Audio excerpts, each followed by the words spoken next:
We discussed in a different segment today the fact that Melania Trump, wife of Donald Trump, of course, is conspicuously missing, obviously from the campaign trail, but notably this huge moment in her husband's life where he's at this courthouse, soon going to find out the verdict in this criminal trial, and she's gone, and she's not showing up, it seems. Now, that's notable, but to try to soften the blow, help their fathers, fifis, out, Eric Trump and Donald Trump Jr. are at the courthouse and have been supporting their father, standing by his side. And this has yielded some interesting moments where they hold these press conferences. We looked at some of this yesterday, but I have something, a moment that went mega viral of Eric Trump. And the reason is because, so he's being heckled very, very badly. And you'll see that.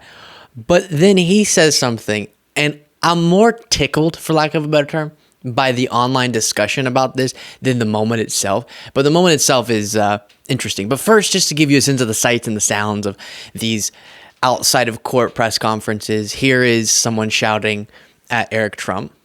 Forget about politics for a second. I've been in that courthouse with my father almost every single day.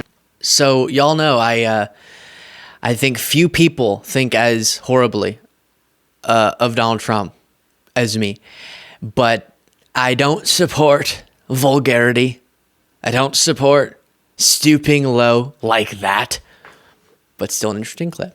And then here's the one that got a lot of attention. Ron Filipkowski asked the question for the clip you're about to watch. Did Eric just say he's confident they're going to... Oh no. See, I told you. I warned you. This just really tickles me. They're going to win because they're white? What? Here it is. New York, millions and millions and millions of dollars. And New York deserves so much better than this. I'm going to really quickly pause your viewing of this video to ask you to subscribe to this YouTube channel if you're enjoying the content by clicking that subscribe button. Thank you so much. And I cannot wait for the day that we win. We will. We're right. The entire country knows that this is nonsense. They don't buy it. Oh gosh, I don't know why that's so. Obviously, he's trying to say right, and it's sort of ambiguous, but it does sound like white. I cannot wait for the day that we win. We will. We're right. The entire country knows that this is nonsense. They don't buy. Why does it sound like that? It's so interesting. One more time. New York deserves so much better than this. And I cannot wait for the day that we win. We will. We're right. The entire country knows that this is nonsense. So, you know, misinformation travels fast.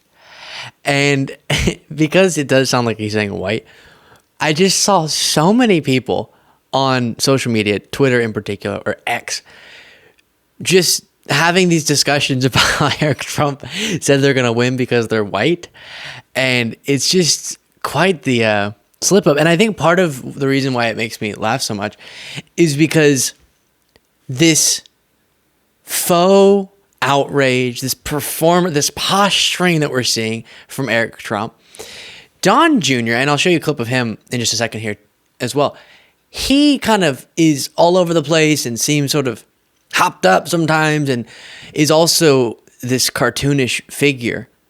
But there's something different about Eric Trump's thumb on his fingers. And I'm so proud to be here today to support my father, and that whole sort of performance is cringy. So then as a part of it saying we're here, we're white, we're gonna win is just a cherry on top of the absurd scene that this is. Then Donald Trump Jr. is also getting shouted at. But think about it. They bring out one actor. Remember in 2020 when every A-list actor in the world showed up for Joe Biden, they lined up. Okay, so very clear message there from that heckler, and he sent it the way of Don Jr. and Eric Trump. Now, if you want to know what some supporters of Trump's are doing outside the courthouse, I do have this video for you. Go, Citizen Scott. Oh, hey, hey, ho, ho. Robert De Niro has got to go. Hey, hey, ho, ho. Robert De Niro has got to go. Hey, hey, ho, ho. I have a message for MAGA. No, not even MAGA. Let's zoom in more. The person who's chanting, the like three people that you heard there chanting, hey, hey, ho, ho, Robert De Niro's got to go. If you, and for our podcast listeners, if we include this segment in the podcast.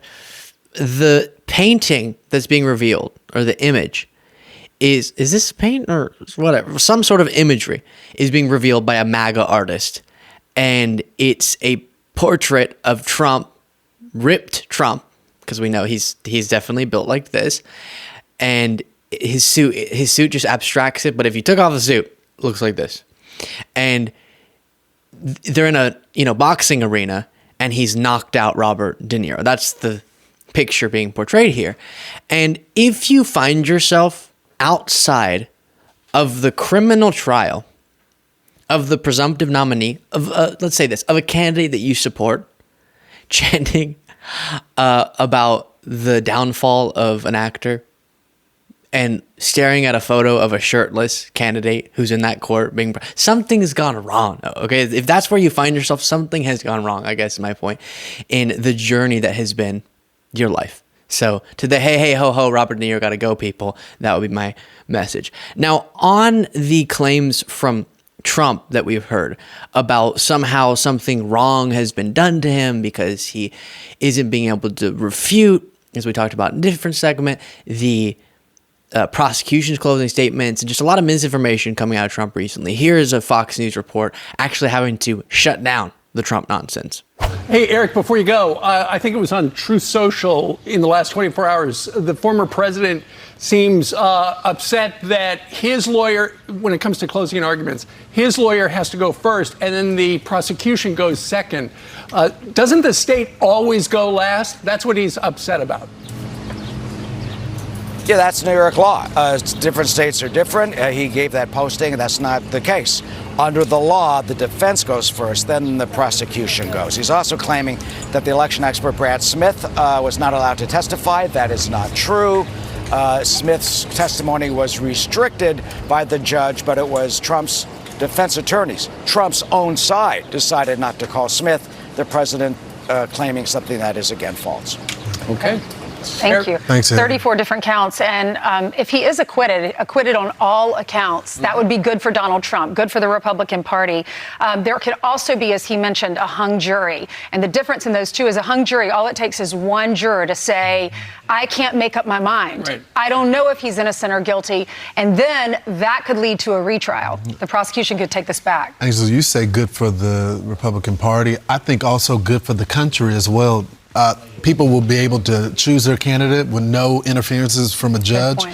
Yeah, so they did have to debunk the inaccurate claims that Trump has been pushing, but also at the end there, Lawrence Jones trying to sort of balance it out and be great for the country if this didn't go the way of a guilty verdict.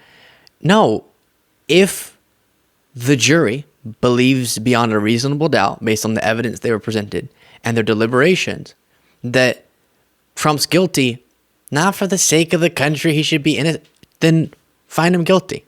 That's the process that we have, and that's what should happen here. And it's sort of redundant at this point, but this is indicative of the abandonment of the law and order, no one's above the law sort of mentality that Republicans used to say they abided by. Let me know in the comments which Trump child you think is the least effective at defending their father. We've looked at a few this week, and you can let me know.